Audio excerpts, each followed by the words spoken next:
Welcome to Chillin' 101. We hope this video helps. You'll start by confirming prerequisites, Windows up to date, and a working Bluetooth adapter. Why this matters: drivers and system services depend on that. First, plug in a dongle or ensure internal radio is enabled in BIOS, then press Windows +I to open settings. Once done, go to Bluetooth and devices and toggle Bluetooth on. Make sure airplane mode is off and the device you'll pair is discoverable. That prevents wasted pairing attempts and speed setup. Now address drivers and services so pairing actually works. Open Device Manager, locate the Bluetooth or network adapter, right-click and update driver or uninstall, then scan for hardware changes to reinstall. Meanwhile, press Windows +R, type services, MSC, and set Bluetooth support service to automatic, then start it.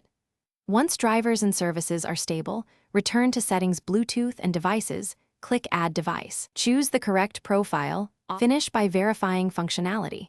Play audio or transfer a file to confirm the expected profile is active. If volumes or features are missing, open Device Manager and check Services tab for the device profile. Once satisfied, use the Action Center toggle for quick future control.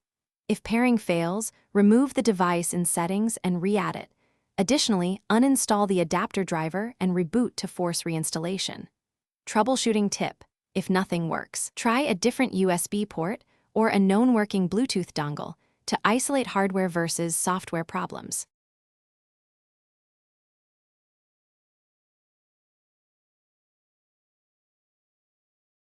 Thanks for watching. Consider subscribing if we helped you.